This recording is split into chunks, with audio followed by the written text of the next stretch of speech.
नमस्कार मित्रों, आप देख रहे हैं सचनामा विद सुनील बैरागी। मित्रों, अभी अभी 10 मार्च बीता है। सावित्री बाई फुले जी का स्मृति दिवस बोले तो पुण्यतिथि भारत में सैकड़ों हजारों स्थान पर मनाया गया। इसके तत्पश्चात एक बात निकल के आया कि सावित्री बाई फुले वीर शिवाजी महाराज के भी आलोचना किया करते थे। तो मेरे मन में ये सवाल उठा कि वीर शिवाजी महाराज का कार्यकाल लगभग 1650 ईस्वी के आसपास था और सावित्री बाई फुले का कार्यकाल जो है 1850 ईस्वी के आसपास था। कहने का मतलब 200 ईस्वियों के अंतर में ये वैचारिक मतभेद क्यों और कैसे हुआ। और अभी जो है भारतीय समाज जो है दो खेमा में बट गया, कोई सावित्री बाई फुले के पक्ष में तो कोई वीर शिवाजी महाराज के पक्ष में।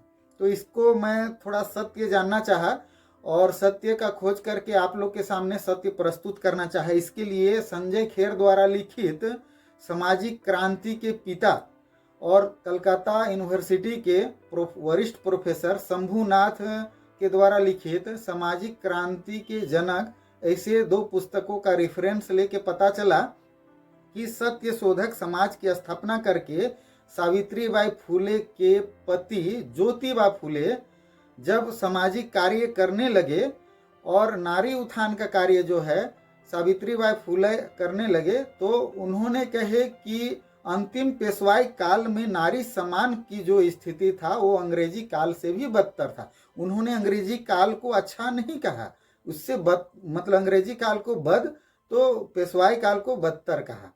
अब जो है पेशवाई और हिंदवी स्वराज्य के बारे में समझने की आवश्यकता है। वीर शिवाजी महाराज की जीवनी पर, उनकी गौरव गाथा पर मैं अलग से एक वीडियो बनाऊंगा। आज उनके उत्तराधिकारी और पेशवाई काल के बारे में जानते हैं। तो 3 अप्रैल 1680 ईस्वी को वीर शिवाजी महाराज का निधन हुआ। इसके तत्पश्चात उनके पुत्र राजा राम हिंदवी स्वराज्य की बागडोर संभाले, लेकिन उनसे ज़्यादा योग्य जो है संभाजी महाराज थे। तो राजा राम ने संभाजी महाराज को हिंदवी स्वराज्य का छत्रपति का पद दिए और संभाजी महाराज हिंदवी स्वराज्य को और विस्तार के रूप में ले गए। संभाजी महाराज मुगल सेनापतियों के द्वारा कैद कर लिया गया और उनका हत्या कर दिया गया। तत्पश्चात राजा राम पुनः हिंदवी स्वराज्य की बागडोर संभाली और छत्रपति बने। और उनका निधन के बाद में ताराबाई जो है अपना जो नाबालिग पुत्र राजा राम द्वितीय के माध्यम से जो है राजभाग संभालने लगे। लेकिन काफ़ी योग्य थे साहू जी महाराज, जो संभाजी महाराज के पुत्र थे। तो साहू जी महाराज बागडोर संभालने लगे, छत्रपति वो स्वयं बन गए। और उस समय जो है शासन को और विस्तार करने के लिए अष्टप्रधान परिषद की स्थापना की। अष्टप्रधान परिषद में पेशवा बनाए, वो पेशवा प्रधानमंत्री के रूप में काम करता था। अमात्य बनाए जो वित्त मंत्री के रूप में काम करता था। वाक्यानीश बनाए जो गृह मंत्री के रूप में काम करते थे। सुमंत ऐसे पद सृजन किए जो विदेश मंत्री के रूप में कार्य करते थे। चीटनीस जो सचिव या सेक्रेटरी के रूप में काम करते थे। और सेनापति बनाए, न्यायाधीश बनाए। पंडित राव धार्मिक मामलों के जानकार के रूप में पंडित राव का मतलब पद सृजन किए। तो उस समय जो है बालाजी विश्वनाथ एक ऐसा पेशवा बने जो साहू जी महाराज के सहयोग से जो है हिंदवी स्वराज्य को जो है उत्तर पश्चिम सभी तरफ जो है, दक्षिण के क्षेत्रों में भी जो है पूरा विस्तार के तरफ, पूर्वी क्षेत्रों में जो है ना पूरा विस्तार किए। और बालाजी विश्वनाथ जो पेशवा थे, उनके पुत्र बाजीराव पेशवा, जिनके बारे में सिनेमा बना था बाजीराव मस्तानी, आप देख चुके होंगे, है ना, कि 40 की उम्र में जो है 42 युद्ध जीतने वाले। तो वो जो है दिल्ली के मुगलिया सल्तनत को भी हिला दिया था और दिल्ली में भी वो कब्जा कर लिए थे। ऐसा जो है मतलब कि उस समय ये मराठा का जो है इतना बोलबाला हो गया था, ये पेशवाई के माध्यम से ही हुआ था। और सदाशिव राव जी भी जो है उस समय पेशवा बने थे। और बाद में साहू जी महाराज के निधन के बाद में राजा राम द्वितीय जो ताराबाई की मतलब कि पुत्र थे, राजा राम द्वितीय जब छत्रपति बने तो बालाजी विश्वनाथ के पौत्र और बाजीराव पेशवा के पुत्र बालाजी बाजीराव है ना, वो राजा राम जी को परेशान करने लगे और एक संधि किए जिसको संगोली की संधि बोला जाता है। ये संगोली की संधि के बाद में जो है, ये 1750 ईस्वी के बाद है। संगोली की संधि के बाद में छत्रपति का पावर जो है पूर्णतः घटाकर पेशवाई की तरफ रूपांतरण कर दिया गया और पेशवा जो है राज आ गया, मतलब हिंदवी स्वराज्य को जो है पूर्णतः जो है पेशवाई की तरफ जो है रूपांतरण कर दिया गया। फिर क्या था कि शासन में बहुत सारा हस्तक्षेप होने लगा और 14 जनवरी 1761 ईस्वी में पानीपत का तृतीय युद्ध हुआ जो अहमद शाह अब्दाली के द्वारा आक्रमण के कारण हुआ था, जिसमें मराठा सरदारों का जो है हार हुआ। और ये हार जो है बालाजी बाजीराव जो है वो बर्दाश्त नहीं कर पाए, कुंठित मानसिकता में जीने लगे और उनकी मृत्यु जो है 1761 ईस्वी में ही हो गया। इसके तत्पश्चात माधवराव पेशवा बने। माधवराव पेशवा बने, वो अंतिम जो है अच्छा पेशवा माने जाते थे और मतलब कि उनके शासन में जो है छत्रपति शिवाजी महाराज का नाम बाला ही हुआ है ना। उनका जो है मृत्यु 1772 ईस्वी में हुआ। उसके बाद उनके भाई नारायण राव पेशवा बने और उनके चाचा नारायण राव के चाचा अर्थात बालाजी बाजीराव के भाई रघुनाथ राव अंग्रेजों का दलाली करने लगे और अंग्रेजों से मिल के जो है नारायण राव का हत्या करवा दिए। इसके तत्पश्चात नारायण राव का पुत्र माधव नारायण राव पेशवा बने और उस समय जो है नाना फडणवीस एक ऐसे व्यक्ति थे जो कि वो राज्यकाल में थे, लेकिन माधव नारायण राव को बहुत ही परेशान करते थे, अपना मनमानी करते थे। तो उस मनमानी से जो है मतलब कि अवसाद ग्रसित होकर जो है माधव नारायण राव पेशवा जो है आत्महत्या कर लिए। और माधव जी के पुत्र जो है बाजीराव द्वितीय, वो प्रथम थे बाजीराव मस्तानी, ये बाजीराव द्वितीय जो है शासन का बागडोर संभाले, पेशवाई संभालने लगे। इसके बाद जो है अंगल और पेशवा के बीच में जो है युद्ध, अंग्रेजों के साथ में युद्ध होना शुरू हुआ, प्रथम युद्ध हुआ। और इसके पश्चात तो कई एक संधि शुरू हो गया, जैसे बसिन की संधि हो गया है ना, साल वाई की संधि बोल सकते हैं, देवगांव की संधि हुआ, सुरजी अर्जन ग्राम की संधि हुआ, पूना पैक्ट मतलब पुणे की संधि, ये बहुत महत्वपूर्ण संधि था। इसमें पेशवाई से जो है बहुत सारा चीज जो है अंग्रेज लोग पूरा छीन लिए थे है ना। और इसके बाद भीमा कोरेगांव का जो अंग्रेजों के साथ युद्ध हुआ 1818 ईस्वी में, इसके बाद पेशवाई समाप्त हो गया। तो अंतिम चरण में जो है पेशवाई काल में वो लोग जो है अपना शासन का बागडोर अपने अधीनस्थ नहीं कर पाए, युद्ध करते रहे है ना। अंदर से सामाजिक कुरीतियाँ भी जो है पनपने लगा, शासन जो है अच्छी तरह से है ना वो चल नहीं पाया। तो उस समय जो है बहुत सारी जो है सामाजिक कुरीति घुसपैठ कर दिया था।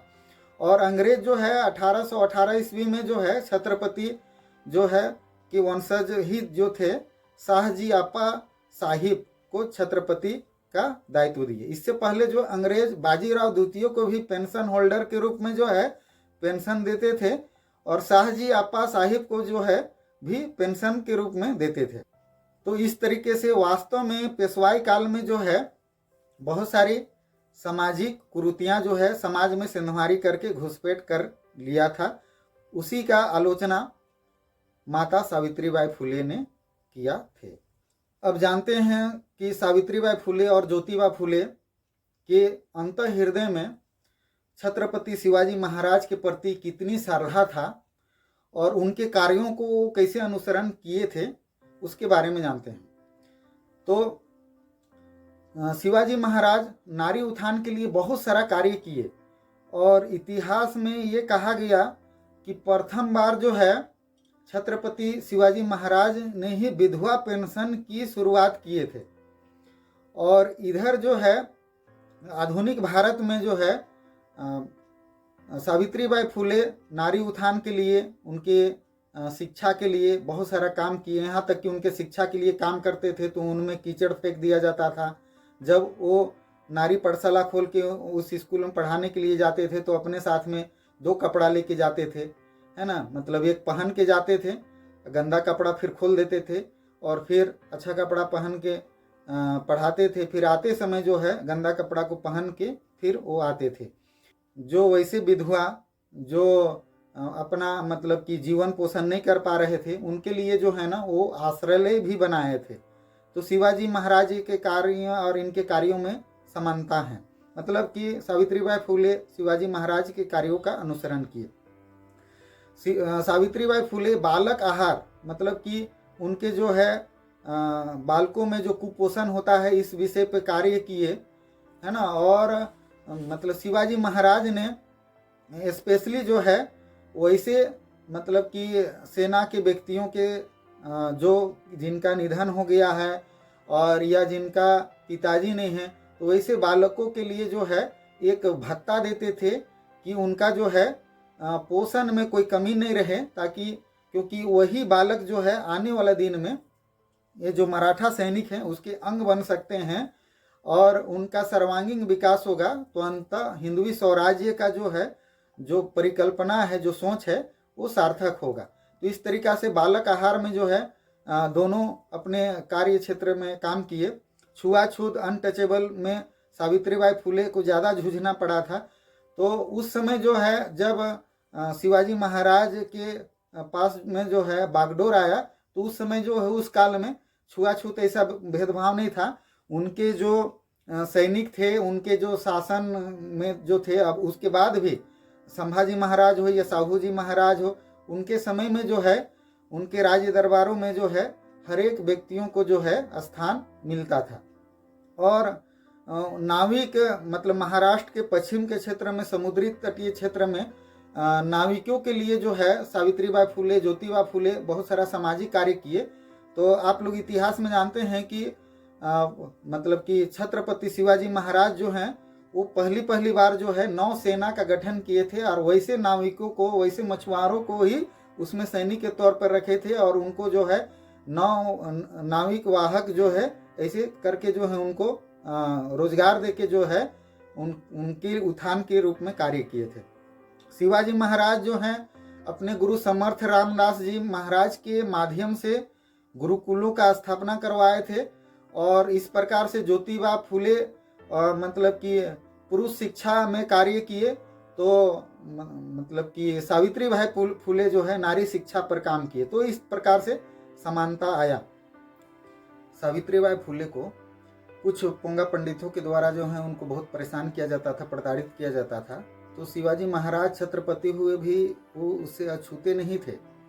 जब उनको उनका साम्राज्य स्थापित होने गया था और उनका राज्य अभिषेक था, बात 1676 ईस्वी की है, तो स्थानीय पुरोहित ने राज्य अभिषेक करवाने के लिए मना कर दिया था। अंततः उनको बनारस से पंडित बुला के श्रीमान गंगा भट्ट जी को बुला के जो है राज्य अभिषेक करवाया गया।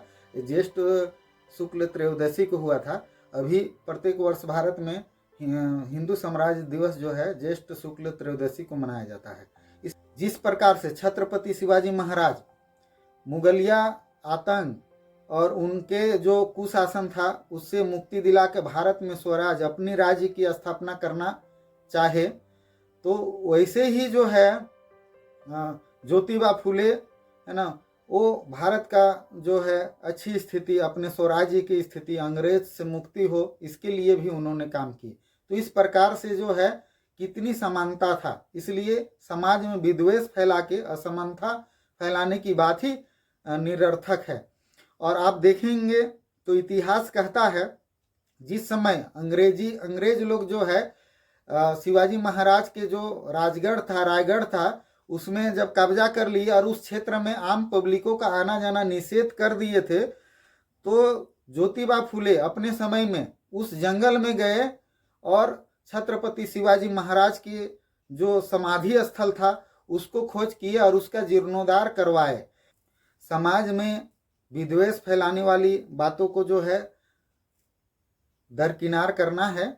छत्रपति शिवाजी महाराज कुंठित भारत, गुलाम की तरफ जाने वाली भारत, है ना, और विदेशी आक्रमणकारियों से पीड़ित भारत में जो है एक आशा की किरण थे, वो प्रकाश थे। तो सावित्रीबाई फुले को आधुनिक भारत का माँ सरस्वती कहने में मुझे कोई गुरेज नहीं है। इसलिए दोनों तीनों सभी महापुरुषों को नमन करते हुए आज की ये वीडियो सेशन को समाप्त करता हूँ। जय हिंद मित्रों, जोहार।